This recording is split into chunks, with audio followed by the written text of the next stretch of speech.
संभल में आखिरकार ये हादसा हुआ क्यों, ये बवाल हुआ क्यों, ये हिंसा हुई क्यों? एक दस्तावेज आया है, वो दस्तावेज पुलिस की एफआईआर है, तो प्रामाणिक दस्तावेज है। एफआईआर में कहा गया कि भीड़ नारे लगा रही थी कि पुलिस वालों के हथियार छीन लो, कारतूस की पेटी छीन लो, इनके वाहन जला दो, कोई बच के जाने ना पाए, कोई पुलिस वाला बच के जाने ना पाए। इतने खतरनाक इरादे के साथ उग्र भीड़ वहां जुटाई गई कि पुलिस वालों को जिंदा भस्मीभूत कर दो। इसलिए देखिए पुलिस की गाड़ियां जलाई गई। एक दूसरी थ्योरी है कि उस इलाके के दो राजनीतिक परिवार, एक शफीकुर रहमान वर्क का परिवार और दूसरा इकबाल महमूद का परिवार, विधायक, कहा जा रहा है उनके बीच की वर्चस्व की जंग है, ये उसकी लड़ाई है। एमएलए और एमपी के बीच में बड़ा कौन, इस इलाके का सरताज कौन, उसकी लड़ाई थी। कुछ लोग कह रहे ये तुर्क और पठान की लड़ाई है, तुर्क वर्सेस पठान, पठान वर्सेस तुर्क। इसलिए आपस में भी भीड़ में दोनों पक्षों के लोग थे, तो उन्होंने आपस में एक दूसरे को निपटाना शुरू किया। क्योंकि जो लोग मारे गए हैं उनके शरीर में जो गोलियां मिली हैं, वो गोलियां देसी हथियारों से चली हुई गोलियां हैं। पुलिस जिन हथियारों का इस्तेमाल करती उनसे नहीं है। और पुलिस तो कह रही है कि हमने रबड़ बुलेट छोड़ा और आंसू गैस छोड़ी और लाठीचार्ज किया।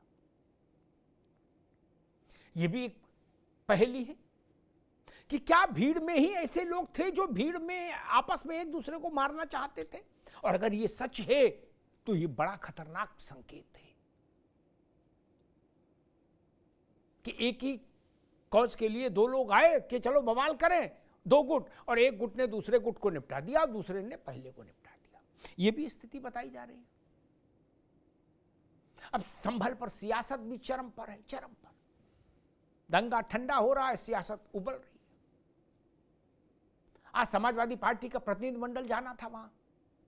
स्थानीय प्रशासन ने कहा कि भाई प्रतिनिधिमंडल की अनुमति नहीं देंगे अभी किसी भी दल को। तो जो विधानसभा में नेता हैं सदन के, नेता प्रतिपक्ष माता प्रसाद पांडे, उन्होंने प्रेस कॉन्फ्रेंस कर डाली कि हमको जाने नहीं दे रही सरकार।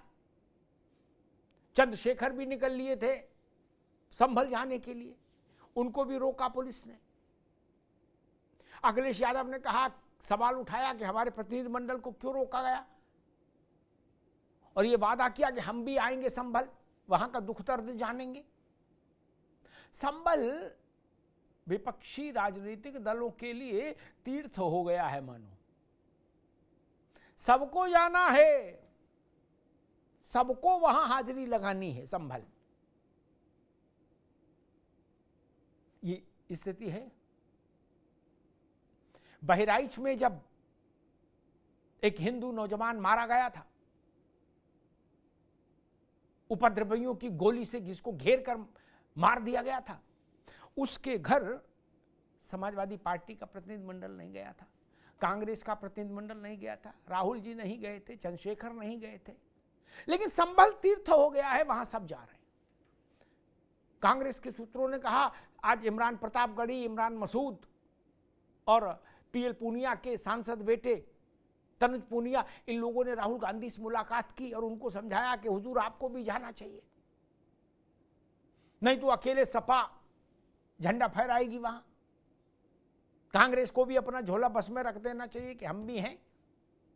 तो बताया जा रहा राहुल गांधी भी जाएंगे, ये निकल गए हैं संभल के लिए।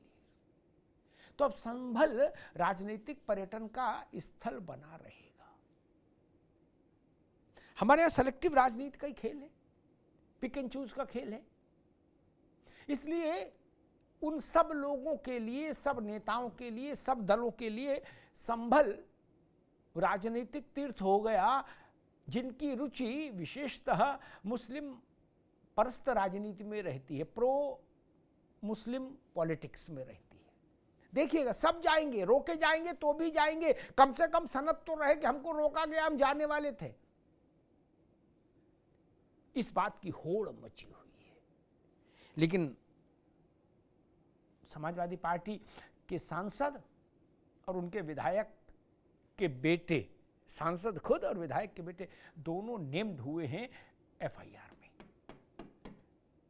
आरोपी नंबर 1 बने हैं जियाउर रहमान बर्क, जो संभल से सांसद हैं समाजवादी पार्टी के। और पुलिस का कहना है कि जिन्होंने भी कानून हाथ में लिया उनमें से कोई बचेगा नहीं। जिन्होंने उत्पात मचाया, जिन्होंने कानून को ठेंगा दिखाने की कोशिश की, उसमें से कोई नहीं बचेगा।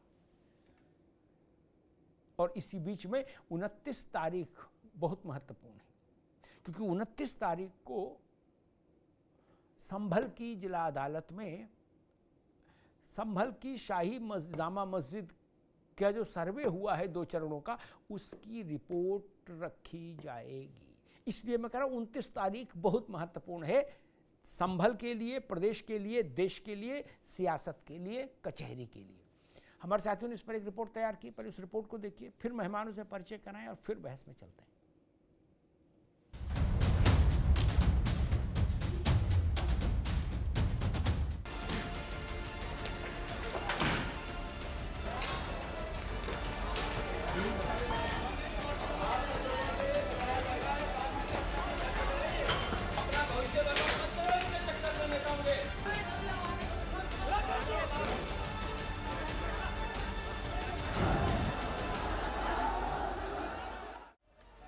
मस्जिद बना मंदिर के सर्वे में सुलगे संभल के संग्राम में तमाम सवाल शोर कर रहे थे कि आखिर इतना बड़ा बवाल कैसे हुआ और क्यों हुआ।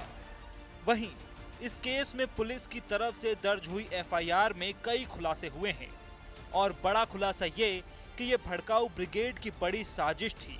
संभल की इस हिंसा के मामले में सपा सांसद जियाउर रहमान और सपा विधायक के बेटे सुहेल इकबाल का नाम भी शामिल है।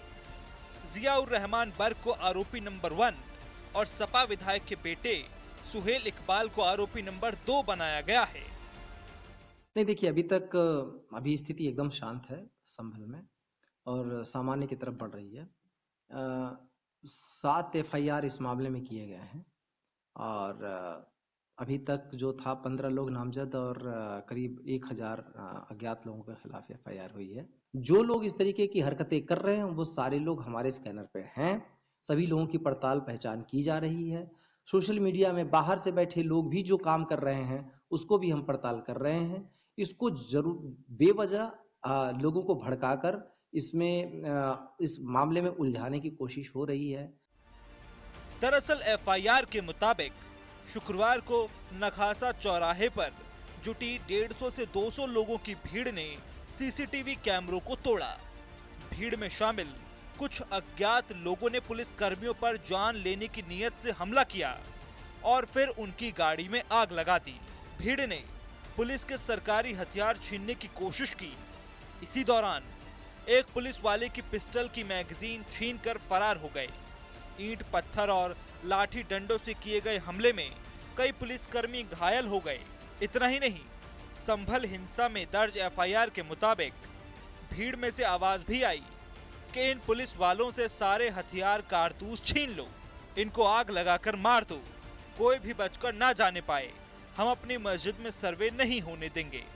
पुलिस की दलील है कि भीड़ को रोकने के लिए केवल आंसू गैस के गोले चलाए गए। वहीं पुलिस की इस एफआईआर पर भी नई रार छिड़ गई है। हाँ, मैंने की थी। वो ये था कि मैं मौके पर उस टाइम गया था, मुझसे डीएम साहब ने कहा था, एसपी साहब ने कहा था कि आप मौके पर जाएं और भीड़ को आप सेटिस्फाई करें। मैं गया था, तब मेरे सामने डीआईजी महोदय, एसपी और डीएम आपस में ये डिस्कशन कर रहे थे कि तुरंत गोली चलाने का ऑर्डर लिया जाए। कौन कर रहे थे? एसपी साहब थे, डीएम साहब थे और डीआईजी साहब थे। मैं उस टाइम वहाँ मौजूद था। वहीं संभल के संग्राम में सियासत भी खूब हो रही है। चंद्रशेखर जहां संभल जाने के लिए निकले तो सपा ने अपने प्रतिनिधि मंडल को संभल भेजने का प्लान बनाया। हालांकि सपा ने फिलहाल दौरा टाल दिया। सपा मुखिया अखिलेश यादव कह रहे हैं कि मैं भी संभल जाऊंगा। जिस तरह का काम सरकार ने किया है, जानें चली गई हैं, गम के साए में कैसे उत्सव मनाया जा सकता है? जहां जानें चली गई और न्याय नहीं मिल रहा है, तमाम हजारों लोगों को झूठे मुकदमे में फंसाया जा रहा है। वहां के सांसद, वहां के विधायक और उनके पुत्र पर झूठे मुकदमे लगाए रहे हैं। पूरी गलती है तो वो सरकार की है। सर्वे जब एक बार हो चुका था, फिर दोबारा सर्वे क्यों करना? और अगर दोबारा सर्वे भी करना था तो आपस में बैठ करके बातचीत की जा सकती थी। बातचीत कर करके जो बातें रह गई थी उनका दोबारा सर्वे कराया जा सकता था। सर्वे के खिलाफ नहीं थे, लेकिन जिस तरह का सर्वे करते समय जो टीम के पीछे नारे लगा रहे थे, क्या उनके खिलाफ कोई कार्रवाई हुई? क्या सर्वे के साथ और सर्वे टीम के साथ बीजेपी के कार्यकर्ता थे जो भड़का रहे थे? क्या उनके पास ऊपर कार्रवाई हुई? क्या उनको गिरफ्तार किया गया? क्या उनको जेल भेज दिया गया? क्योंकि इन लोगों का, समाजवादी पार्टी के लोगों का बड़ा दंगा कराने का जो एजेंडा था, वो हमारी सरकार की पुलिस प्रशासन के सजगता के कारण ये उसमें सफल नहीं हो पाए। और ये इनकी आपसी वर्चस्व की जो लड़ाई है वहां दो परिवारों की, उस वर्चस्व की लड़ाई का ही ये परिणाम है जो संभल में ये घटना हुई है। बहरहाल संभल में भड़काऊ भाषण और अफवाह के चलते भड़की हिंसा ने कई लोगों की जान ले ली। पुलिस ने बवाल के मामले में 2750 लोगों के खिलाफ करीब 7 एफआईआर दर्ज की हैं, जिसमें करीब 27 आरोपियों को गिरफ्तार किया जा चुका है। ऐसे में सवाल यह है कि आखिर क्या इस भड़काऊ ब्रिगेड ने भड़काई संभल में हिंसा?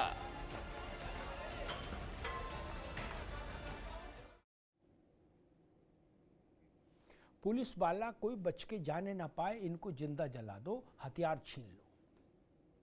अगर भीड़ में ऐसा नारा गूंजे, ऐसी आवाज गूंजे, तो आप इस बात का अंदाज लगा सकते हैं कि भीड़ किस मंसूबे से आई थी।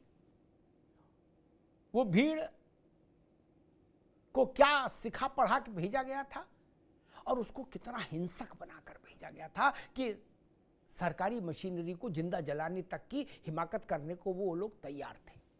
मेहमानों से आपका परिचय करा दे। अवधेश पांडे हैं, भारतीय जनता पार्टी के प्रवक्ता, अवधेश जी का स्वागत है। मुन्ना खान साहब हैं, कांग्रेस के नेता, मुन्ना खान साहब का स्वागत है। मौलाना नदीमुद्दीन साहब हैं, अध्यक्ष हैं उलेमा काउंसिल के, मौलाना साहब का बहुत बहुत स्वागत है। अरविंद सिंह जी हैं, पॉलिटिकल एनालिस्ट, राजनीतिक विश्लेषक, अरविंद जी का बहुत बहुत स्वागत। अरविंद जी, आपसे बात शुरू करूंगा। एक कानूनी दस्तावेज सामने आया है, पुलिस की एफआईआर। उस एफआईआर के कुछ हिस्से बहुत ज्यादा स्तब्ध कर देने वाले हैं। पुलिस से हथियार छीन लो, जिंदा जला दो, बच के न जाने पाए। लड़ाई सर्वे की थी, रोस्ट करना पुलिस वालों को चाह रहे थे। अरविंद जी, क्या स्थिति है? कैसे समझा जाए इस मानसिकता को? देखिए, ये केवल तुष्टीकरण और वोट बैंक की राजनीति है, इसके अलावा कुछ भी नहीं।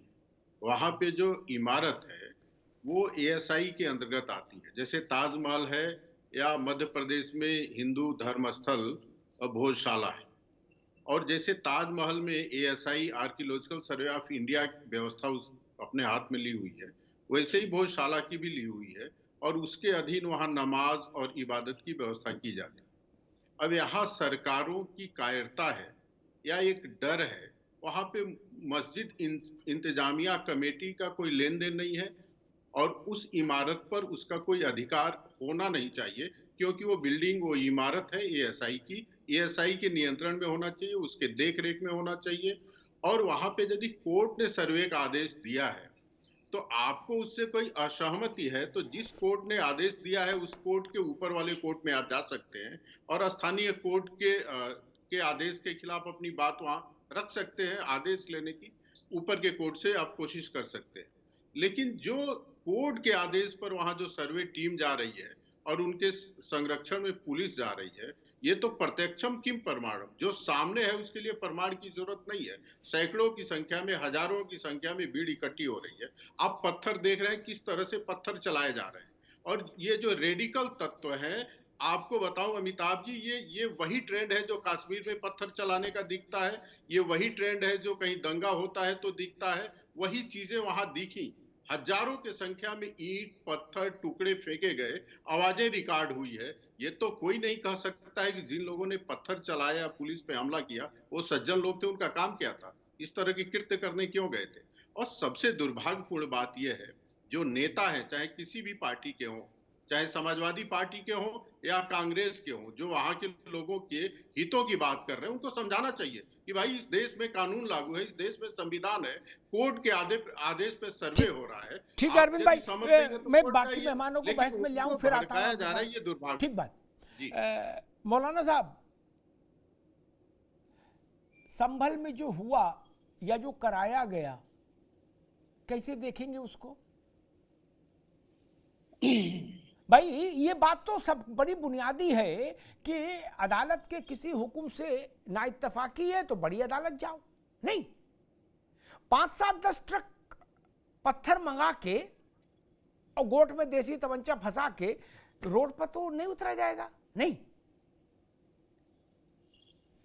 देखिए, पैरहन फाड़ दे गुंचे तो जीनत ठहरे, हम गरीबा भी करे चाक तो रुसवाई है। मैं कहता हूं कि दूसरे फरीक को सुने बगैर अदालत ने कैसे निर्णय ले लिया और 2 घंटे में रिपोर्ट भी आ गई, सर्वे भी हो गया, जबकि एक सर्वे हो चुका था। दूसरा, जब सर्वे आप कर रहे हैं तो आपकी भी जिम्मेदारी थी कि जो कमेटी अभी एएसआई बोल रहे थे, वहां की इंतजामी कमेटी या वहां के जिम्मेदारों से आप बातचीत करके रास्ता निकालने की जरूरत थी। अगर पत्थर, ये पुराना ट्रेंड है कि पत्थर चला यहाँ से वहां से, ये भाजपा और उसके भाजपा उसके साथ रहने वाले मुसलमानों के खिलाफ हमेशा जहर उगलते हैं और उगलते जाएंगे। मैं कहता हूँ 91 का वर्शिप एक्ट है, उसके बावजूद कितने जगह आप बवाल खड़ा करेंगे। मैं कहता हूँ कि अशोका के जरिए 84,000 स्तूप थे, मैं पूछता हूँ कहाँ चले गए? क्या उन पर भी सर्वे होगा? बोध बिहार, बोध गया, कहाँ चला गया? ये भाजपा के संरक्षण में ये चंड गुंडे हैं जो देश में आग लगाने की एक साजिश कर रहे हैं। मैं कहता हूं कि जो सर्वे की टीम के साथ नारा लगा रहे थे वो नहीं दिखा, वो आप भी नहीं बता रहे हैं कि सर्वे के साथ जाने वाले किस तरह के उन्मादी थे, किस तरह के नारे लगा रहे थे। क्या उन पर आपको उन पर नहीं बोलना चाहिए? ये शफीकुर रहमान का झगड़ा, उनके बेटे का झगड़ा, किसका झगड़ा जाने दीजिए। पुलिस क्या कर रही थी, इंतजामिया क्या कर रही थी? इतने पत्थर जमा हुए, इंटेलिजेंस को नहीं मालूम है कि पत्थर जमा हो रहे हैं? हरियाणा जल गया था, कितनी गोलियां चलाई गई, ये मेडिकल रिपोर्ट पर भी शक जाहिर किया जाएगा कि वो रिपोर्ट कहां तक सही है। जबकि वहां डीआईजी एक दूसरे साहब कह रहे हैं कि डीआईजी को हमने बोलते हुए सुना कि पुलिस को गोली चलानी चाहिए। हरियाणा जल रहा था, कितनी गोलियां चलाई गई? गुरमीत राम रहीम के कांड में कितनी गोलियां चलाई गई? गुजरात में कितनी गोलियां चलाई गई? ये सिर्फ मुसलमानों को डराने की एक साजिश है। मैं कहता हूं कि एक मिनट सुनिए, हव्वा आदम की है हम संतान, ये मादरे वतन है हमारा हिंदुस्तान, हम इसके लिए दे देंगे अपनी जान, मगर जालिमों के सामने झुकना नहीं है। जिस तरह से इजराइल फलस्तीन को मार रहा है, जिस तरह से यहूदियों ने हिटलर ने यहूदियों को मारा, उसी तरह की भारत में एक साजिश हो रही। ठीक, इजराइल तक का जाना यही ठीक है। 3-4 बातें मौलाना साहब जो कहे उन पर मैं एक लाइन कहूंगा, उसके बाद मुन्ना खान साहब, फिर भाजपा। ये झूठ प्रचार है कि सर्वे दोबारा क्यों कराया गया, ये झूठ प्रचार है, जानबूझकर शरारतन ये बात उठाई जा रही है। मैंने आज सुबह एक वीडियो में इस बात को साफ किया था। सर्वे 24 तारीख को सुबह 7 बजे होगा, इसकी लिखित सूचना इंतजामिया कमेटी के इकबाल को दी गई थी, इकबाल के दस्तखत हैं उस पर। ठीक, मौलाना साहब उनकी कसम उठा रहे हैं इकबाल की कि वो इकबाल कह रहे थे। इकबाल तो बड़े गजब के आदमी हैं, उनने 3 बातें एक साथ कही। पुलिस ने तमंचे से गोली चलाई, पुलिस ने सरकारी असले से गोली चलाई, और मैंने देखा नहीं किसने गोली चलाई, पुलिस ने किससे गोली चलाई, लो कर लो बात। ये है इकबाल साहब। इकबाल साहब के 10 रिसीविंग मैंने देखी, मैंने जो कह रहे मुझे तो पता ही नहीं था सर्वे होगा, इसलिए उनकी बात छोड़ दो। मुझे एक आदमी नहीं मिला मौलाना साहब, बड़ा दुख की बात है। इस बात पर सब गुस्सा है, अखिलेश जी से लेके राहुल जी तक, और मौलाना साहब आप भी गुस्सा हो कि नारे क्यों लगाए, उनको फांसी तत्काल वहीं क्यों नहीं दी मस्जिद की सीढ़ियों पर। अच्छा जी, और जिनने लोगों के सिर खोल दिए बोले वो बच्चे हैं, मासूम है, उनकी बात ना करो। अच्छा जी, जो ट्रकों पत्थर चला दिए वो नन्हे मुन्ने दूध पीते बच्चे। अब बोले नारा लगाने वाला, बोले सर तन से जुदा कर दो इसका, तत्काल करो। मुझसे कल भी ये सवाल पूछा गया था कि उनको गोली क्यों नहीं मारी गई जिनने नारा लगाया। मैंने कहा गजब हो गया। कश्मीर में कई 100 लोगों ने नारा लगाया था मौलाना साहब, आपको याद होगा, सर तन से जुदा, सर तन से जुदा है। उनको ही सर तन से जुदा नहीं किया गया, नहीं किया गया ना। भारत भर में कहां कहां नारा नहीं लगा। तो नारा लगा इसलिए बोले, एक बहुत बड़े नेता ने कहा इंडिया अलायंस के कि ऐसी स्थिति होगी तो बच्चे तो फिर पत्थर चलाएंगे ही। गजब हो गया, ये बच्चे नकाब बांध कर आए थे मुंह पर। ये इतने बड़े मुसलमान थे मौलाना साहब, तो मस्जिद के लिए बिना नकाब आना चाहिए था ना। इतने बहादुर थे ये, तैमूर लंग थे, तो नकाब बांध कर क्यों आए? नहीं, हिम्मत दिखाना चाहिए था। तमंचा हाथ में लेके, एक हाथ तमंचा एक हाथ में पत्थर, और सीधे आते। ये पहले सीसीटीवी कैमरे क्यों तोड़े गए? डरपोक लोग बवाली होते हैं। क्या डरपोक लोग बवाली होते हैं मौलाना साहब, और कुछ नहीं होते। अब 2500 के खिलाफ मुकदमा हो गया, अब धीरे धीरे चीजें ठीक हो जाएंगी। मुझे एक नेता नहीं मिला इतवार से आज तक जिसने कहा हो कि मैं बिना किसी किंतु परंतु के इस पत्थरबाजी की घोर निंदा करता हूं और जो पत्थरबाजी में शामिल है उनको सजा मिलनी चाहिए। एक आदमी नहीं मिला। आप पत्थरबाजी को इंडोर्स कर रहे हैं। बड़ी मुश्किल से तो कश्मीर में पत्थरबाजी खत्म हुई थी मौलाना साहब। अब इसको आप एटा इटावा संभल में भी लाना चाहते हैं सब लोग। ये पत्थर ठीक नहीं। मुन्ना खान साहब, राहुल गांधी जी कुछ लोग कह रहे थे आज प्रस्थान कर गए हैं वहां के लिए, संभल के लिए, क्या जानकारी है? बिल्कुल प्रस्थान कर गए हैं राहुल गांधी जी। जो पीड़ित लोग हैं उनसे मिलने जाएंगे और उनके दुख और जो पीड़ा है उनके साथ कांग्रेस पार्टी खड़ी है। और कांग्रेस पार्टी उस तानाशाह के विरोध में हमेशा से खड़ी है जो आए दिन वोटरों पे बंदूकें तानते हैं और कुछ डिबेट के एंकर उसके सहयोग में हैं। तो मैं उनसे भी कहना चाहता हूं कि अगर आप संविधान को मानते हैं तो संविधान के तहत बात की जाए, क्योंकि संविधान ये नहीं कहता कि किसी धार्मिक स्थल पे जांच कमेटी जाए और ऑफिसर के साथ कुछ भारतीय जनता पार्टी के गुंडे हो और वो जय श्री राम के नारे लगाए। अगर आपको ज्यादा ही जय श्री राम के नारे लगाने हैं तो मंदिरों में जाइए ना। मस्जिदों में क्या काम है? मस्जिदों में सिर्फ अल्लाह अकबर है। अगर मस्जिद में अल्लाह अकबर की जगह जय श्री राम होगा तो ये बवाल मचेगा। ये बात सरकार को पता है और ये बवाल थोड़ा नहीं मचेगा। ये 900 मस्जिद भारतीय जनता पार्टी ने चिन्हित की है और जिस तरीके से भारतीय जनता पार्टी की मंशा है कि पूरे हिंदुस्तान में कत्लेआम हो और मैं बीच में बीम बजाऊं, ढोल बजाऊं, वो होना लिखा तय माना जा रहा है। जो सरकार की नियत और नीति है ये दर्शा रही है कि जो आपने 900 मस्जिदों को जो चिन्हित किया यही हर जगह बवाल है।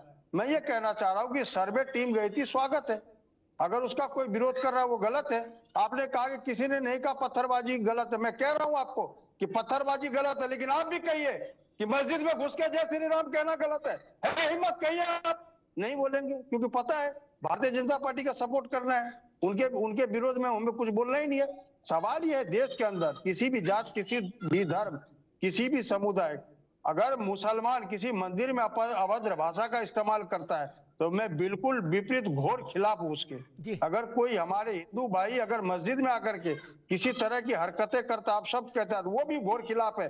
तो ही हम अच्छे भारतीय बन सकते हैं, न कि ये नहीं अल्लाह अकबर नहीं बोलेगा। क्यों बोलेगा? मंदिर में मस्जिद में जाओ जय श्री राम लगा दो। पत्थरबाजी के खिलाफ कोई नहीं बोल रहा है। कैसे नहीं बोल रहा? ये सरकार 2 घंटे में उसके फैसले पे आ जाती है। मैं ये पूछना चाहता हूँ, महाराष्ट्र में सरकार गिरी, 3 साल हो गए, आज तक सरकार फैसला नहीं कर पाई। आज तक कोर्ट फैसला नहीं कर पाया कि सरकार गलत चल रही थी या सही चल रही थी। 3 साल सरकार ने कार्यकाल भी पूरे कर लिए, दोबारा चुनाव भी हो गया, लेकिन साबित नहीं हो पाया। सरेआम मुंह में दूसरों को पीटा जाता है, मस्जिदों को घेराव किया जाता है। वहां पे आज तक कोर्ट ये निर्णय नहीं कर पाया वो गलत था सही था। लेकिन अगर बात संभल की आए तो 2 घंटे के अंदर उसके ठीक है मुन्ना भाई वेरिफिकेशन जी, निकल जाते हैं। ठीक है। और अब मैं अवधेश पांडे जी के verification पास चलूंगा। मुन्ना भाई ने बड़ी बुलंदी से अपनी बात रखी, 2 बातें कह के फिर अवधेश जी के पास जाऊंगा। कई चीजें भूल जाते हैं लोग, ये कुछ प्रदूषण का भी असर है, स्मृति में मेमोरी लॉस की भी शिकायत रहती है। 2 घंटे में ऐसा कैसे हो गया? हालांकि 2 घंटे ज़्यादा में हुआ, लेकिन खैर चलिए माने 2:38 पर फैसला आया और शाम को लोग पहुंचे थे पहले दिन 19 तारीख को। लेकिन एक बात बता दे रहा हूँ, उसके बाद फिर कोई बात बचेगी नहीं, फिर आनंद ही आनंद आ जाएगा। मौलाना साहब, आप पुराने आदमी, आपको शायद याद हो कि फैजाबाद डिस्ट्रिक्ट जज ने फैसला सुनाया, अवधेश बाबू आप भी सुन लो, आपके भी काम आएगा आगे। फैसला सुनाया कि ताला खोल दिया जाए बीच वाले गुंबद में जो लगा है ना, जंगले में।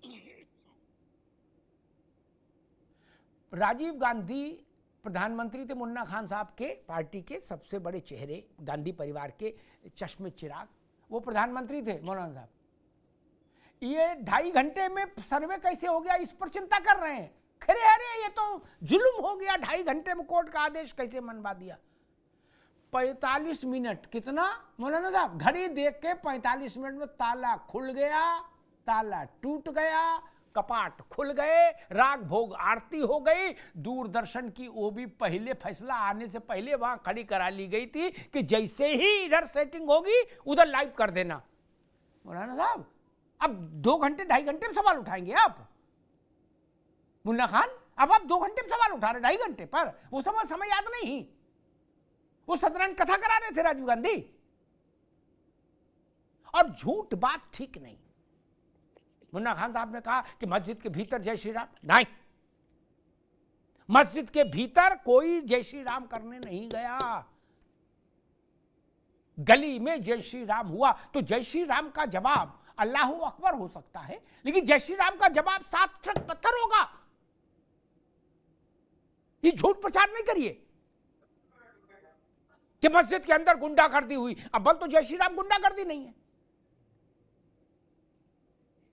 गजब बात है। 4 लोगों ने जय श्री राम का नारा लगाया तो उसके बदले में 7 ट्रक पत्थर और 67 चिटपुटियां भी बचाएंगे गोट से निकाल के। तरीका ठीक नहीं। अवधेश पांडे जी, राहुल गांधी, अखिलेश यादव, चंद्रशेखर, सब लोग संभल के लिए निकलना चाहते हैं, कुछ निकल भी गए, कुछ रोक दिए गए। मेरी समझ ये कहती है कि आने वाले हफ्ते 10 दिन तक संभल पॉलिटिकल टूरिज्म प्लेस बना रहेगा। अखिलेश यादव ने सवाल उठाया कि सरकार हमको जाने से क्यों रोक रही है? क्यों रोक रहे हैं भाई? देखिए अमिताभ जी, जाना तो इनको बहराइच चाहिए था जब उपद्रवियों ने घेर करके रामगोपाल मिश्र की हत्या कर दी थी। जाना तो इनको भदरसा जाना चाहिए था, अयोध्या जनपद में, जहां समाजवादी पार्टी के मोहित खान ने एक निषाद समाज की बालिका के साथ दुराचार किया था और बहुत घिनौना कुकृत्य किया था। जाना चाहिए था निषाद बालिका का हालचाल लेने।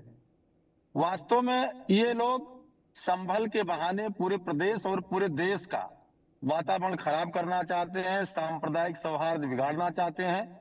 क्योंकि उत्तर प्रदेश के अंदर योगी जी की अपराध से ठीक प्रकार से निपटने वाली सरकार है और विकास के रास्ते पर, गरीबों को तरक्की और खुशहाली के रास्ते पर ले जा रही है।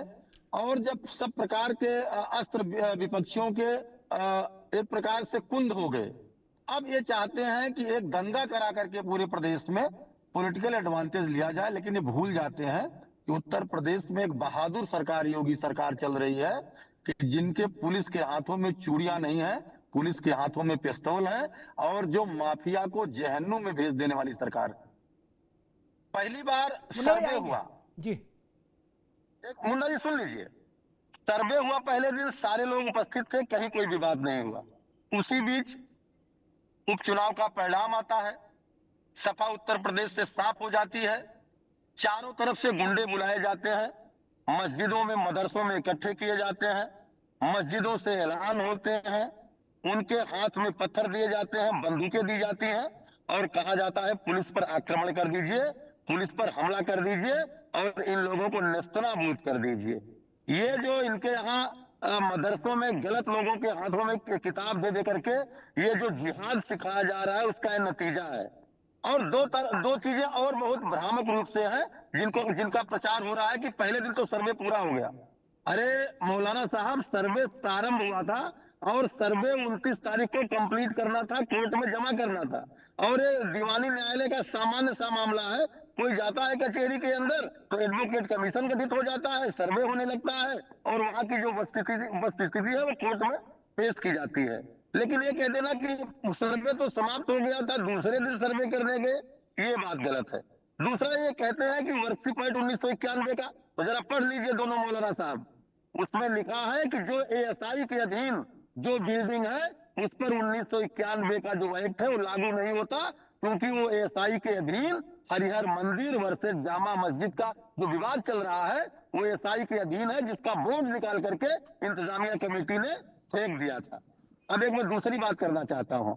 ये जो लगातार जहर उगल रहे हैं लोग संभल के अंदर जा करके और दूर दूर से जा करके, इनको ये पता नहीं है कि उत्तर प्रदेश की सरकार का मुखिया योगी है, जो किसी भी सूरत में माफिया को बर्दाश्त करने वाला नहीं है। एक दूसरी चिंता राजनीतिक दलों की है कि उत्तर प्रदेश से 2-3 आक्रांता थे, वो समाप्त हो गए हैं। वो चाहे आजम खान हो, चाहे मुख्तार अंसारी हो, चाहे अहमद, ये मुसलमानों के एक नए आक्रांता, एक नया नेतृत्व खड़ा करना चाहते हैं, जिनके मुखिया वहां के सांसद हैं और जिन पर अखिलेश यादव जी का हाथ है। और एक और भी जो सूचना आ रही है, बहुत खतरनाक सूचना, कि ये दोनों विधायकों और सांसदों के बीच के जंग का नतीजा है।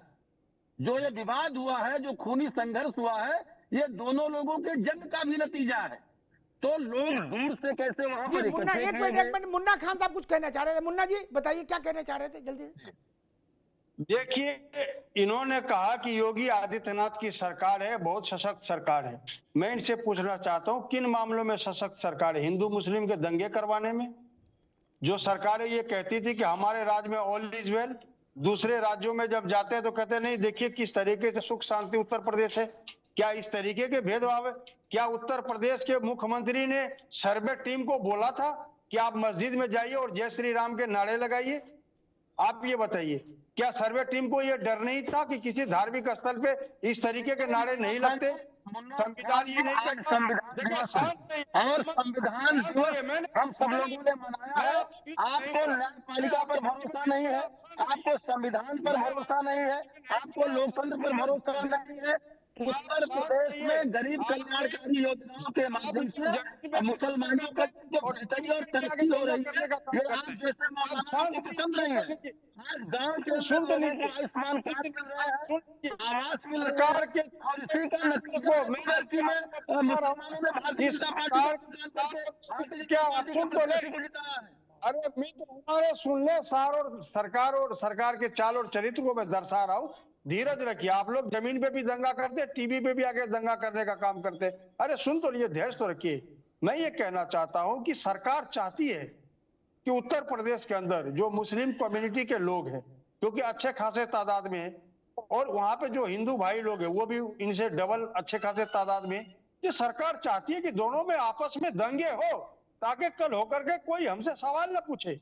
सरकार इस मामले से डर रही है, क्योंकि 25 करोड़ चुने हुए जनता के जो मुख्यमंत्री है वो 10 सेकंड अमिताभ जी, 25 करोड़ चुने हुए जनता के जो मुख्यमंत्री है, उनके जो बोल है, बोल दर्शाते, जो भाषाएं जो चुनाव के दौरान कहते हैं कि बटेंगे तो कटेंगे, बटोगे तो कटोगे, ये क्या मामला है? ये इस तरीके के बोल, यही नफरती घोल है जो ठीक। मुन्ना खान साहब अभी रुकना होगा, पर ये सरकार अभी रुक लो, अभी भाई रुकिए, मुन्ना भाई अभी रुक जाइए, मौलाना साहब आ रहे हैं।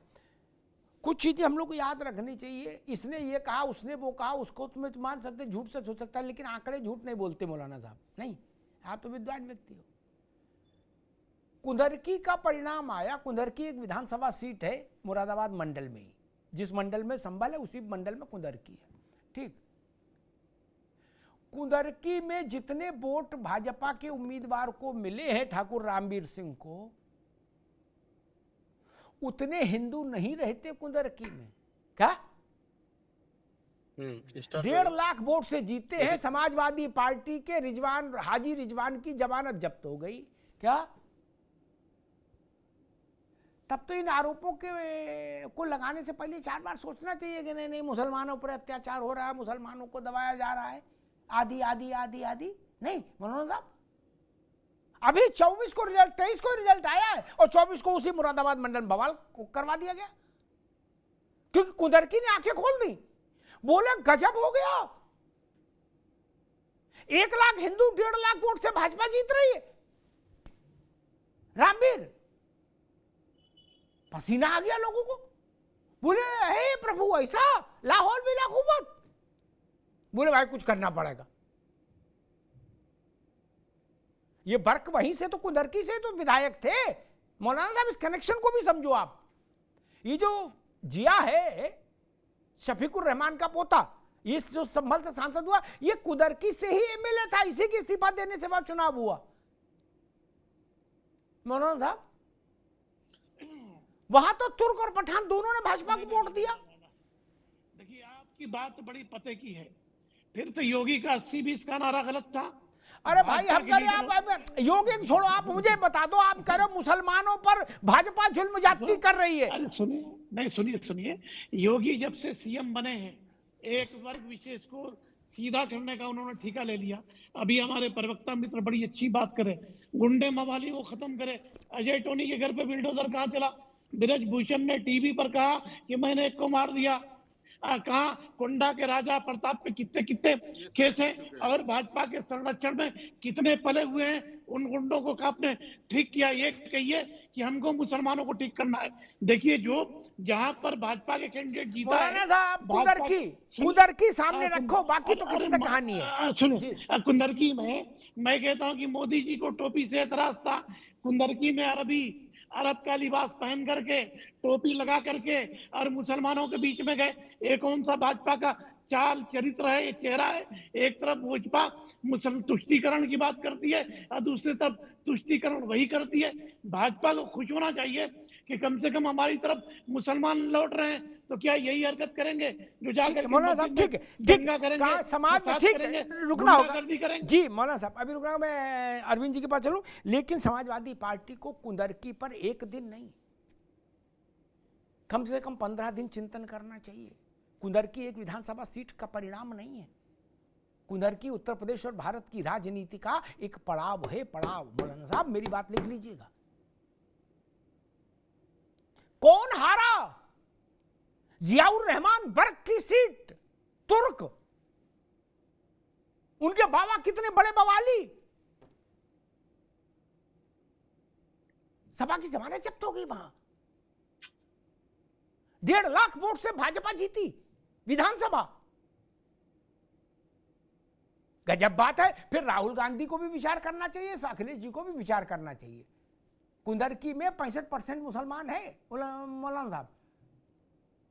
अब या तो फिर ये मान लो कि नहीं, जो हम हैं वही है मुसलमान असली, बाकी सब बेकार, तो फिर अलग बात है। खैर अरविंद जी, एक बात आ रही है कि जो बात सबने, मुन्ना भाई ने भी कही, बाकी लोग भी कह रहे हैं और बड़े नेता भी कह रहे हैं कि हम पीड़ितों का हाल जानने जाना चाहते हैं संभल। मैं समझ नहीं पा रहा हूँ, मेरी छोटी बुद्धि है। तो पीड़ितों में तो 20 पुलिस वाले भी हैं जो शारीरिक रूप से बुरी तरीके से घायल हुए हैं। किसी का सिर फटा है, किसी की टांग में गोली लगी है, किसी के हाथ में गोली लगी है, किसी का पत्थर से कान फट गया है। नहीं तो इन लोगों के घर भी जाएंगे। पत्थरबाजों ने जो कांड किया है, उससे जो लोग घायल हुए उनको देखने भी जाएंगे या केवल उधर ही जाएंगे? क्योंकि दुकान मोहब्बत की है तो मुझे लगा शायद उनके घर भी जाएं। मैं एक लाइन में इसका जवाब दे देता हूं। पुलिस वालों के वहां नहीं जाएंगे, कोई हिंदू घायल होगा उसके वहां नहीं जाएंगे। ये जा रहे हैं वोट बैंक साधने, तो वोट बैंक जहां सधेगा वहीं जाएंगे, बस क्लियर कट है ये। और वोट बैंक सत्ता है मुसलमानों का एकत्रीकरण करने से, तुष्टीकरण करने से, उसको पुष्पित और पल्वित करने जाएंगे। और दूसरी बात मैं कहूं कि समाजवादी पार्टी तो मुस्लिम लीग की भूमिका में है आजकल। जो स्वतंत्रता के पहले जैसे मुस्लिम लीग भी है करती थी, वैसे आज समाजवादी पार्टी करती है। और राहुल गांधी जी जो जा रहे हैं उनका जाना बनता है। आप मेरे से पूछेंगे क्यों बनता है? कांग्रेस की जो श्रेष्ठ नीतियां हैं और जो श्रेष्ठ परंपरा है, उसका पालन करते हुए राहुल गांधी का तो जाना बनता है। और मैंने पहले भी कहा है, मैं 4 तारीखें आपको बताता हूं: 1959, 1968, 1976 और 2005। ये तारीखें वे हैं जिसमें जवाहरलाल नेहरू, श्रीमती इंदिरा गांधी, राजीव गांधी और राहुल गांधी बाबर की समाधि पर गए हैं और जाके सर नवाए हैं। इसमें नटवर सिंह से लेके तमाम सारे लोगों ने लिखा है और तमाम सारे पेपर्स ने रिपोर्टिंग की। तो अब जो हरिहर मंदिर का विवाद है, बाबर ने तोड़वाया था, तो बाबर के किसी कीर्ति पर कोई उंगली उठा रहा है तो नेहरू गांधी परिवार तो जाएगा, क्योंकि ये बाबरवादी है। बाबरवादी नहीं होते तो अमिताभ जी आप ईमानदारी से मेरे को बताइए कि नेहरू परिवार का बाबर लगता क्या है, क्या रिश्ता है, क्या नाता है कि 4000 ये रिश्ता क्या कहलाता है? एक सीरियल भी आया जाके वो सजदा करते हैं उसके समाधि पर। तो राहुल जी का जी आ रहा हूं बनता है और वो जाएंगे। जी मुन्ना भाई, अरविंद जी ने कहा कि बाबर के साथ गांधी परिवार का कोई तो रिश्ता है। उन्होंने 4 पीढ़ियां गिनाई, पंडित जी, इंदिरा जी, राजीव जी और राहुल गांधी। बोले सब वहां गए उसकी दरगाह मजार पर और वहां सजदा करके आए, अगरबत्ती जला के आए, बतासे बांट के आए। देखिए अमिताभ जी, मैं बिल्कुल सरल तरीके से कह रहा हूँ। अरे मित्र हमारे सुन लीजिए। देखिए बाबर हम लोग जितना नहीं करते, बाबर ये लोग कर, लग रहा है बाबर के वंशज यही है, इतने बाबर करते, लग रहा है बाबर इन्हीं का बाप है। दूसरी बात मैं कह रहा हूँ, ये अभी बाबर की बात करते हैं, जिन्ना के मजार पे नहीं है, और इनसे कहिए कि ये थोड़ा ठीक बात करें। बाबर किसका बाप है? आप इस लहजे में बात करेंगे क्या? बाबर ने भारत में ये भाषा नहीं बोलो भाई, मुन्ना भाई ना, आप तो विद्वान व्यक्ति हो, अच्छी बात बोलो। तो सीखिए, बाप दादे की बात करेंगे। मैं आपका बाप लगता हूं तो आपको कैसा लगेगा? इस भाषा में बात करेंगे क्या? तो बाबर तरीका है, बाबर तुम्हारा बाप होगा, नहीं करते। ऐतिहासिक तथ्य उसको मैंने रखा है। बाबर किसका बाप है? नहीं वो, अरे मुन्ना खान, एक मिनट अरविंद जी, एक मिनट मुन्ना खान, प्रश्न ये है, सिर्फ प्रश्न इतना सा है, क्या आप इस बात को इंडोर्स करते हैं कि गांधी परिवार की 4 पीढ़ियां, जवाहरलाल जी, इंदिरा गांधी, राजीव गांधी और राहुल गांधी बाबर की मजार पर गए या नहीं गए? बस इतना बता दीजिए, बाकी तो सब ठीक ही ठीक है। मैं इनसे यही कहना चाह रहा हूं कि जिन्ना के मजार पे चादर चढ़ाने इनके चचा गए थे, पूछिए, लाल कृष्ण आडवाणी गए थे। हाँ तो ये हम मना कर रहे नहीं गए थे? क्या तो रहा नरेंद्र मोदी जी बिरयानी खाने वहां चले जाते हैं, ये गए थे या नहीं गए थे, ये इनसे पूछिए। इन्हें इतिहास की जानकारी रखनी चाहिए। आप 59 में क्या मैंने जो पूछा है कि नेहरू गांधी परिवार का बाबर क्या लगता है कि गांधी परिवार की 4 पीढ़ियां गई है, इसका आप सीधे उत्तर दे दीजिए ना। आप जो ऐतिहासिक तथ्य बता रहे हैं उसका मैं खंडन नहीं कर रहा हूँ, लेकिन ये हकीकत है ना कि बाबर के समाधि पर नेहरू भी गए हैं, इंदिरा जी भी गई हैं, राहुल जी भी गए हैं और राजीव गांधी भी गए हैं। क्या गए हैं, क्यों गए हैं? बाबर इनका क्या लगता है? आपके चाचा कीजिए, आपके चचा गए थे वहां पे जिन्ना के मजार पे चादर चढ़ाने, हाँ या नहीं ये बोलिए। जिस मुस्लिम लीग की आप बात कर रहे हैं आने के लिए आप सार्वजनिक डिबेट के काबिल नहीं है। आजादी से पहले आप पर्सनल अटैक करना छोड़ो, जिन तथ्यों पे बात हो रही है उसका आप खंडन कर सके, तथ्यों के आधार पर तो आपका स्वागत है। चचा बाप पर्सनल आप अटैक करना छोड़ दो, पर्सनल अटैक करना छोड़ दो। मैं कह रहा हूँ पर्सनल थोड़ा तमीज सीखिए, सार्वजनिक विमर्श कैसे करते हैं। मैं किसी को कहूँ वो आपका बाप है, मुन्ना खान का कोई बाप है, आपको कैसा लगेगा? थोड़ा सार्वजनिक विमर्श करना सीखिए। मैंने एक ऐतिहासिक तथ्य रखा है कि नेहरू गांधी परिवार बार बार बाबर की समाधि पे जा रहा है। ये बात सही है या गलत है, आप बताइए। मुस्लिम लीग के साथ जनसंघ हुआ करती थी भारतीय जनता पार्टी, तो जनसंघ ने सरकार बनाई, मुस्लिम लीग के साथ। ठीक है मुन्ना खान साहब आप भी रुकिए, अरविंद जी आप भी रुकिए, दोनों मित्रों को रोकूंगा। मसला ये नहीं, मौलाना साहब अभी रुकिए, मसला ये कतई नहीं, मैं तथ्य स्पष्ट कर दूं ताकि वो रिकॉर्ड में रहे तो पवित्र रहे। मेरे लिए तथ्य ही कुरान है, तथ्य ही गीता है, उनमें घालमेल नहीं कर सकता। आप लोग राजनीतिक लोग हो, कुछ भी झूठ सच बोलो। अडवाणी जिन्ना की समाधि पर गए थे, स्मारक पर गए थे, इसको कभी किसी ने डिसोन किया नहीं, कोई कर भी नहीं सकता। अडवाणी को उसी के कारण भाजपा ने अध्यक्ष पद से हटा दिया था, यह भी सच है। हो गई बात पूरी। अब उनका सवाल इतना था कि पंडित जी से लेके और राहुल गांधी तक बाबर की समाधि पर क्या करने गए। दुनिया का उत्तर दिया मुन्ना भाई ने, लेकिन ये नहीं बताया कि वो ये करने गए थे। अरे भाई ये तो बताओ। बोले अडवाणी जी गए थे, वो तो सजा भुगत लिए, उनको तो हटा ही दिया पार्टी अध्यक्ष पद से। आपके यहाँ तो बाबर के यहाँ जाना विशेष योग्यता मानी गई, क्योंकि जो बाबर के यहाँ हुआ है वो उसके बाद और बड़ा हुआ। 2005 में राहुल गांधी अरविंद जी के मुताबिक गए हैं बाबर के यहाँ, और उसके बाद वो उनका कद बढ़ गया। मौलाना साहब, ये बाबर वाला मसला थोड़ा इस पर रोशनी डालो। हमारे लिए बाबर एक जूते के बराबर भी नहीं है। बाबर से रिश्ता इस देश के मुसलमानों का जोड़ना दुर्भाग्यपूर्ण है, और जो लोग जोड़ते हैं वो मानसिक दिवालियापन के शिकार हैं। नहीं तो ये लोग मानसिक दिवालियापन के शिकार हैं क्या, जो लोग गए 4 ने बताया इन्होंने जी। अरे सुनिए, आप पहले मेरी बात पूरी सुनिए। आप भी आजकल इंटरप्ट करने लगे हैं, आप सुनिए मेरी बात। मैं कह रहा हूँ कि कांग्रेस का रिश्ता मुस्लिम लीग से क्या है, ये अलग बात है। क्या हिंदू महासभा ने मुस्लिम लीग से मिलकर के सरकार नहीं बनाई? क्या मुंबई में जिन्ना रोड नहीं है? नुस्ली वाडिया का रिश्ता क्या है जिन्ना से? गोयरगोर किसका है? बम्बे डाइंग किसका है? जरा इस पर भी तो रोशनी डालो। आज भी जिन्ना रोड मुंबई के अंदर है, आज भी जिन्ना की तस्वीर मुस्लिम यूनिवर्सिटी में लटक रही है, इस पर भी बोलो ना। तो मैं कहता हूं कि भाजपा का काम है तुष्टीकरण करना। जिन्ना मजार, जिन्ना को जाकर के महिमा मंडन किसने किया वो सबको मालूम है। जब इलेक्शन आता है देश में हमेशा जिन्ना याद आता है। गो यार गो फ्लाइट का बाइकाट करो ना, और बम्बे डाइंग का बाइकाट करो। जो नुस्ली वाडिया का रिश्ता जिन्ना से, ये सब गप गप मीठा गप गप कड़वा थूथू जिन्ना रोड को कब खत्म कर रहा है? मैं पूछ रहा हूँ जिन्ना रोड का नाम, एक मिनट, जिन्ना रोड का नाम कब चेंज कर रहा है? यही योगी है यूपी के सीएम, अलीगढ़ मुस्लिम यूनिवर्सिटी से जिन्ना की तस्वीर कब निकाल रहा है? जिन्नावादी भाजपा। ये आजादी से पहले हिंदू महासभा और मुस्लिम लीग दोनों ने मिलकर के सरकार बनाई है।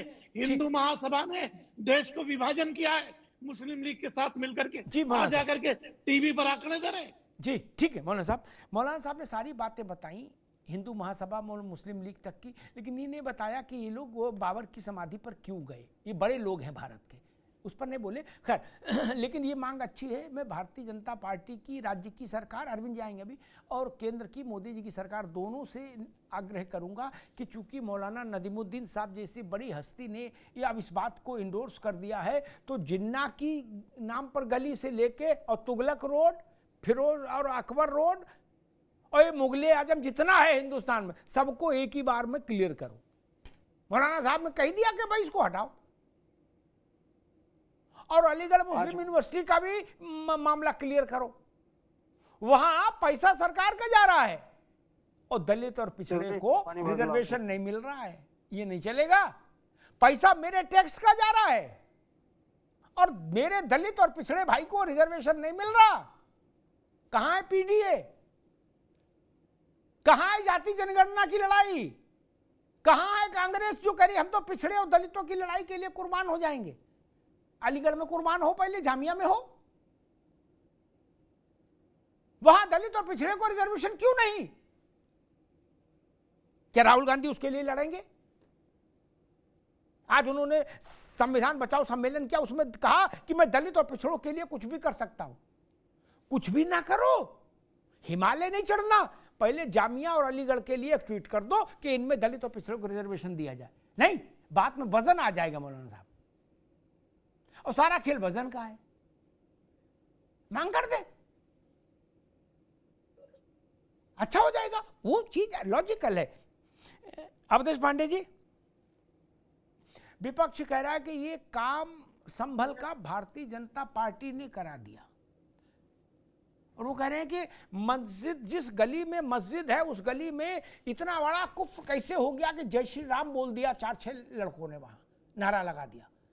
फिर इसका मतलब जय श्री राम बोला जाएगा अगर, और उस गली में मस्जिद होगी, तो 7 ट्रक पत्थर सड़क पर उड़ेल दिया जाएगा। मार सटासट, मार सटासट।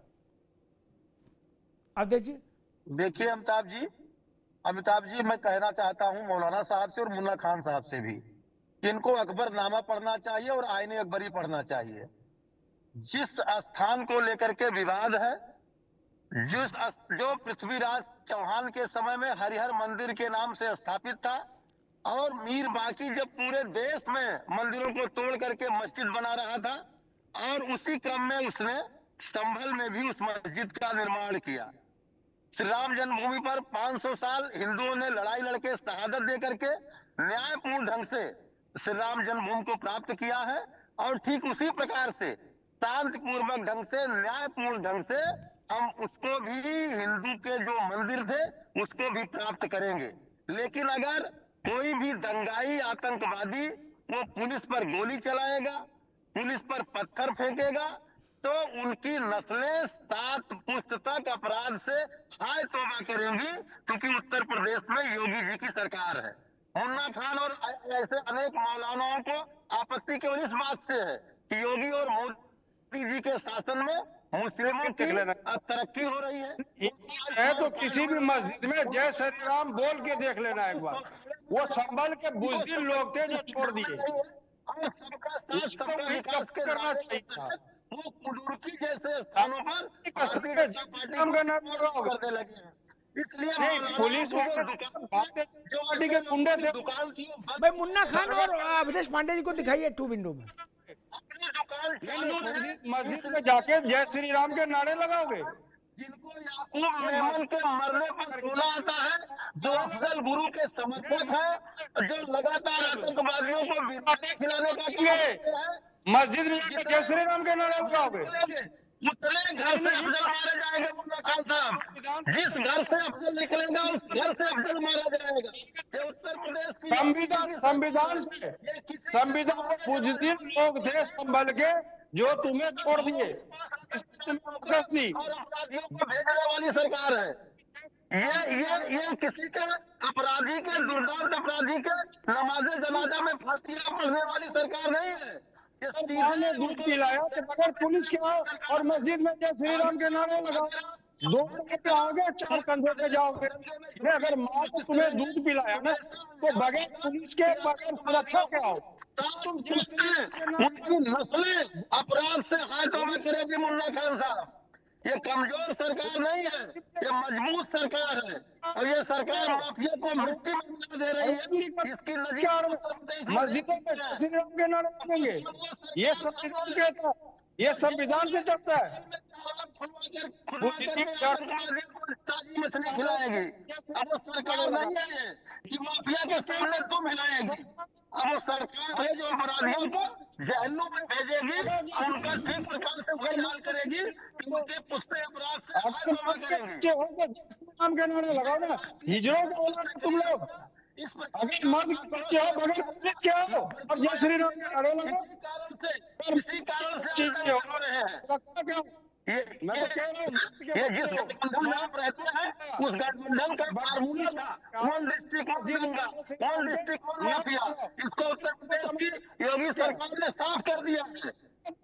पुलिस के आ जाओ, किसी भी मस्जिद में बगैर पुलिस के आ जाओ। अगर माँ ने दूध पिलाया तो बगैर पुलिस वाले का ठीक है, मैं दोनों मित्रों को रोकूंगा। ठीक है, आगे बात अवधेश भाई आगे, मुन्ना खान साहब आगे।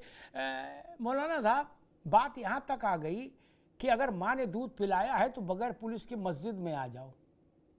गजब बात है। क्या बनाना चाह रहे हो भैया? नहीं, और क्या दिखाना चाह रहे हो? माँ के दूध तक बात आ जाएगी।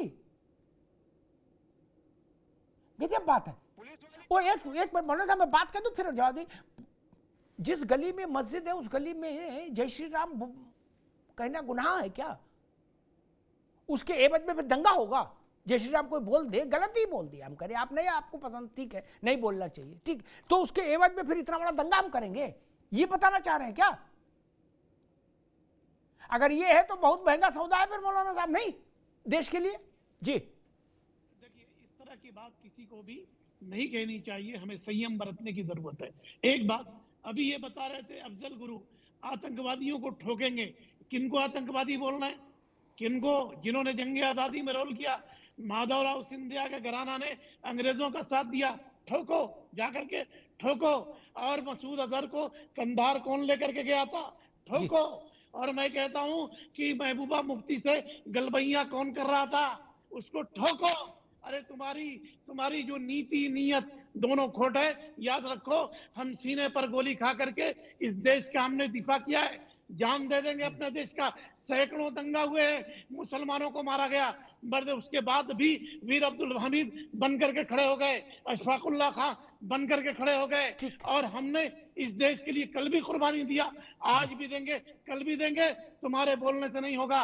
माधवराव सिंधिया का घराना अंग्रेजों का साथ दिया था, नहीं दिया था। मैं कहता हूं कि हमें अफजल गुरु से कंपेन कर रहे हो, करना था तो तुम क्यों सरकार बनाए थे? आपको शर्म नहीं आती है कि अफजल गुरु की बात कर रहे हैं और महबूबा मुफ्ती के साथ गलबैया कर रहे हैं? तो हमें देशभक्ति मत सिखाओ, देशभक्ति मत सिखाओ।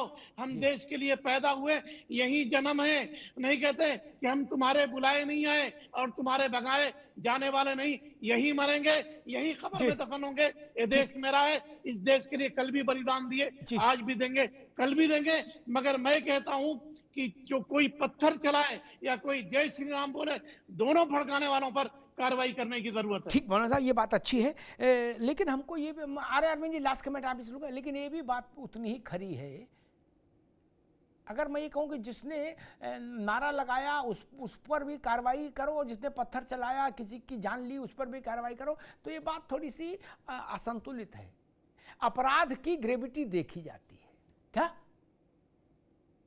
नारा लगाया वो अगर अपराध है तो कितना बड़ा अपराध है, और 7 ट्रक पत्थर उतार दिए सड़कों पर, वो कितना बड़ा अपराध है। एक तराजू पर ना तौलो मौलाना साहब, ना ये मामला गड़बड़ हो जाएगा। ना तराजू अलग अलग रख लो, बाकी आपके पास सिर माथे दोनों को। और कानून वही कर रहा है। जो नकाब बांध कर आए थे वो कह रहे हैं कि हम अब्दुल हमीद हैं। मौलाना साहब ये ठीक नहीं। अरविंद जी लास्ट कमेंट क्या कहना चाह रहे थे आप?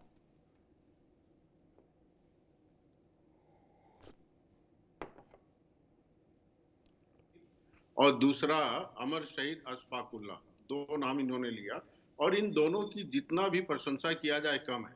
आप जितना चिल्लाते हैं अफजल गुरु पे, उतना इन शहीदों की बात करते तो शोभा बढ़ती। और मैं आपको बता दूं, मैं मंथन का मैनेजिंग एडिटर हूं।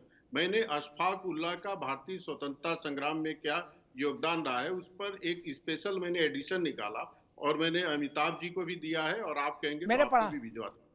आपने कहा मौलाना साहब कि सभी आदम और हवा के संतान हैं और देश से हमको प्यार है। देखिए, हमारा और आपका डीएनए एक ही है। मैं नहीं जानता हूं कि वो आदम और हवा है या राम और सीता है और कौन है, लेकिन हम जिसके भी संतान हैं, हम एक ही के संतान हैं। ये हमेशा मानस में रखना चाहिए। आपने कहा वतन के लिए जान दे देंगे, ये अच्छी बात है, लेकिन मौलाना साहब पत्थर पे लिखी हुई, दीवार पे लिखी हुई ये तहरीर के समान है कि आजादी की लड़ाई हिंदू मुसलमान साथ लड़ा। जब देश आजाद होने लगा तो मुसलमान को धर्म ज्यादा प्यारा था। धर्म के आधार पे माँ भारती के 2 टुकड़े किए, और ये दाग मुसलमान के चेहरे पर, उसके माथे पे लगा है। इसको नहीं मिटाया जा सकता है, ये इतिहास में दर्ज है। उन गलतियों को सुधारने का काम होना चाहिए। आप बार बार मुसलमान कर रहे हैं, हम 4 लोग बैठे, हम कानून की बात कर रहे हैं, इंसानियत की बात कर रहे हैं। कभी क्या ऐसा नहीं हो सकता है किसी घटना पे संविधान के नाते, कानून के नाते, इंसान के नाते बात कर ले? सामने वाला आपको इंसान नहीं, क्या कारण है हमेशा मुसलमान दिखता है? ठीक बात है। अपने नजरिए को मौलाना साहब ने एक बात कही, ठीक है अरविंद भाई, कि हम बुलाए से नहीं आए, हम यहीं के हैं। ठीक बात है। सब किसी की तीसरी पीढ़ी, किसी की 7वीं पीढ़ी पिछली, सब हिंदू ही हैं, कोई बाहर से नहीं आया। बाबर के साथ कितने आए थे? 1000-1200 आदमी, वो थोड़ी हिंदुस्तान रच दिए। कुछ उनमें मरखब भी गए, तब लॉन्जिविटी भी नहीं थी इतनी, और बादशाह भी नहीं बने थे बाबर तो, तब तो फिर भागी रहे थे, घोड़े पे सोना, घोड़े पे चलना। तो खैर, अंबेडकर जी ने एक बड़ी अद्भुत बात कही। मौलाना साहब विद्वान व्यक्ति, इसलिए कह भी रहा हूं, बाकी तो झाँव में बड़ी महत्वपूर्ण बातें कहने का भी मन नहीं करता। डॉक्टर अंबेडकर ने कहा कि हम भारत में जन्मे धर्म में ही जाएंगे, इस्लाम नहीं। इस्लाम के लिए जो बात अरविंद जी कह रहे थे, उन्होंने कहा है, मैं नहीं कह रहा हूं, अंबेडकर साहब ने कहा कि इस्लाम राष्ट्रीयता को नहीं मानता। वो जिस भी राष्ट्र में रहता उसकी नेशनलिटी के साथ अपने को नहीं बांधता। उसको लगता है कि अल्लाह अकबर ही राष्ट्रीयता है। पूरे ब्रह्मांड में जहां मुसलमान है वहीं, ये अलग बात है जहां केवल मुसलमान है वहां आपस में कटाजुज करेंगे, हैं, वहां भी बम चलाएंगे, गर्दो गारत, कत्लो गारत करेंगे। लेकिन बाकी के लिए एक ये विषय है,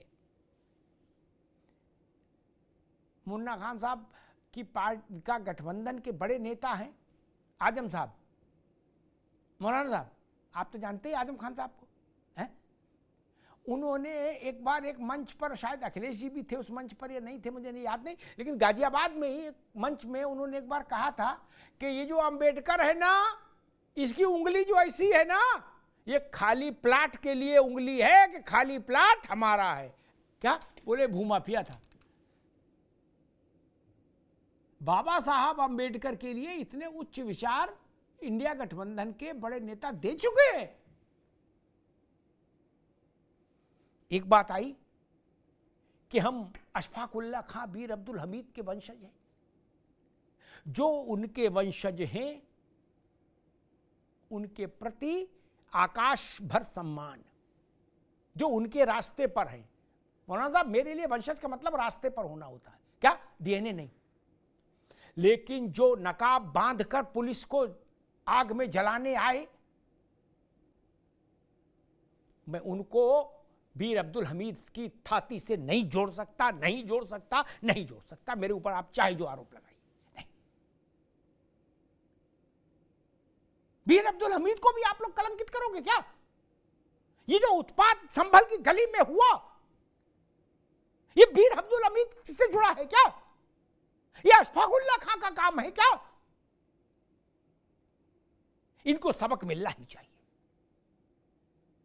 दुष्टता स्वीकार नहीं हो सकती, अभद्रता स्वीकार नहीं हो सकती। अदालत के फैसले से नाराजगी है। कहा जा रहा अदालत ने जल्दी फैसला क्यों दे दिया? अरे आपसे पूछ के फैसला दे। सर्वे का मतलब क्या होता है? अंग्रेजी में सर्वे है तो ज्यादा कोई वो परेशानी आ गई। अगर मौका मुआयना, सरल भाषा में उसका अर्थ है मौका मुआयना। इसमें कोई गुनाह हो गया? कोर्ट मसले पर सुनवाई करेगा तो उसको मौका मुआयने की रिपोर्ट चाहिए कि नहीं चाहिए? चाहिए ना। अब जज तो जाएगा नहीं मस्जिद। वो कौन लोग थे जिन्होंने ये अफवाह फैलाई कि मस्जिद में खुदाई हो रही है? चलो तवंचा लेके, कौन लोग थे? वो अब्दुल हमीद के वंशज हैं क्या? नहीं। जिनका हिंसा में विश्वास है, जो समाज में कटुता, तनाव फैलाना चाहते हैं, उन लोगों के साथ कोई रियायत नहीं होनी चाहिए। नहीं। वो किसी भी जाति धर्म से हो, इससे कोई फर्क नहीं पड़ता। आप किसी खास मजहब के हैं इसलिए आप सब कुछ कर सकते हैं, ऐसा भाव भी भारत में नहीं होना चाहिए। और मौलाना साहब ने कहा कि जिन्ना की रोड क्यों है? मौलाना साहब, लिस्ट बन रही है, टाइम लगता है, इतनी जगह इमारतें और लिस्टें हैं, सब हट जाएंगे, कोई दिक्कत नहीं। जब आपने हामी भर दी तो अब हटाने में क्या बुराई है? जिन्ना क्यों, तुगलक भी चला जाएगा, अकबर भी जाएगा, राणा प्रताप रहेंगे, क्या दिक्कत है? नहीं। और एक बात आई कि जो मुन्ना भाई ने कही, हमारे मित्र हैं, कि 3000 मस्जिदें और कितनी 6000 मस्जिदें। मस्जिद कोई डंडा लेके किसी की नहीं छीन सकता, न मस्जिद न मंदिर। लेकिन कानून के दरवाजे पर भी आप डंडा लेके नहीं बैठ सकते। कोर्ट को धमकाने की कोशिश मत करिए, कोर्ट को आतंकित करने का दुस्साहस मत करिए। जो लोग कह रहे हैं हम तो सुबह आंख खुलते ही संविधान की किताब पकड़ लेते और रात में सोते भी है तो छाती पर रख के सोते हैं, वो लोग कह रहे हैं कोर्ट की हैसियत कैसे हुई फैसला करने की? ये है संविधान का मान? उन्हीं की दलों के बड़े नेता पूछ रहे कोर्ट की हैसियत कैसे हुई। मौलाना साहब, कोर्ट अपनी हैसियत का सर्टिफिकेट नेताओं से लेगा? इंदिरा गांधी को का चुनाव रद्द कर दिया था इसी कोर्ट ने, जज ने। ये तो छोटी सी मस्जिद है। बाबर के साथ जो लोग अपनी लीजेंसी, अपने वंशावली जोड़ना चाहते हैं, अपने तार जोड़ना चाहते हैं, वो लोग भारत के साथ एक रस नहीं हो सकते, ये तय जान लीजिए। बाबर और मीर वाकी का इतिहास सबको पता है, क्या हरिहर मंदिर और क्या अयोध्या में मंदिर। नहीं चलेगा। मौलाना साहब ने एक बात कही, उस पर एक टिप्पणी में करके बात समाप्त कर दूंगा। मौलाना साहब, चूंकि आप विद्वान व्यक्ति हैं इसलिए टिप्पणी कर रहा हूं, अन्यथा मैं जाऊं में नहीं पढ़ता। कोई बाहर से नहीं आया व्यक्ति, ना मौलाना साहब, ना मुन्ना भाई, ना मैं, ना अवधेश जी, ना अरविंद जी, ठीक, सब यहीं जन्मे हैं, यहीं जाएंगे। लेकिन मजहब बाहर से आया है, ये सत्य है, इसको अस्वीकार नहीं कर सकते। मजहब भारत में नहीं जन्मा आपका। भारत में सनातन जन्मा नहीं, वो तो भारत की मूल आत्मा है। शरीर दुबला पतला हो सकता, आत्मा तो एक ही रहती है भैया। कभी कुर्ता पहनने लगो, कभी कोट, अलग बात है, लेकिन आत्मा एक ही रहेगी। आत्मा है सनातन। फिर जन्मा यहां जैन, जन्मा यहां बौद्ध, इस्लाम और क्रिश्चियनिटी भारत की मिट्टी में नहीं जन्मे, ये सच है। इस सच से परहेज नहीं किया जा सकता, और इस सच को बोलना कोई हेट स्पीच भी नहीं है, ये सच है। ये बात मैं भी कह रहा हूं, और मुझसे 10-50 साल पहले डॉक्टर भीमराव अंबेडकर साहब बोलकर गए। ये सच है। आप कहीं से नहीं आए, आपका मजहब बाहर से आया है, ये सच्चाई है। इस सच्चाई को स्वीकार करना होगा। अभी मैं एक वो देख रहा था, याद आ गया, कुंदरकी का एक वीडियो देख रहा था मौलाना साहब। इस देश का सामान्य आदमी भी बहुत आलिम है। एक सामान्य मुसलमान मेरे ख्याल से कुछ छोटा मोटा काम करता होगा गांव में, उसका वीडियो था। रिपोर्टर ने पूछा कि भाई तुम रामवीर सिंह तो भाजपा के हैं, तुम उनके साथ क्यों हो?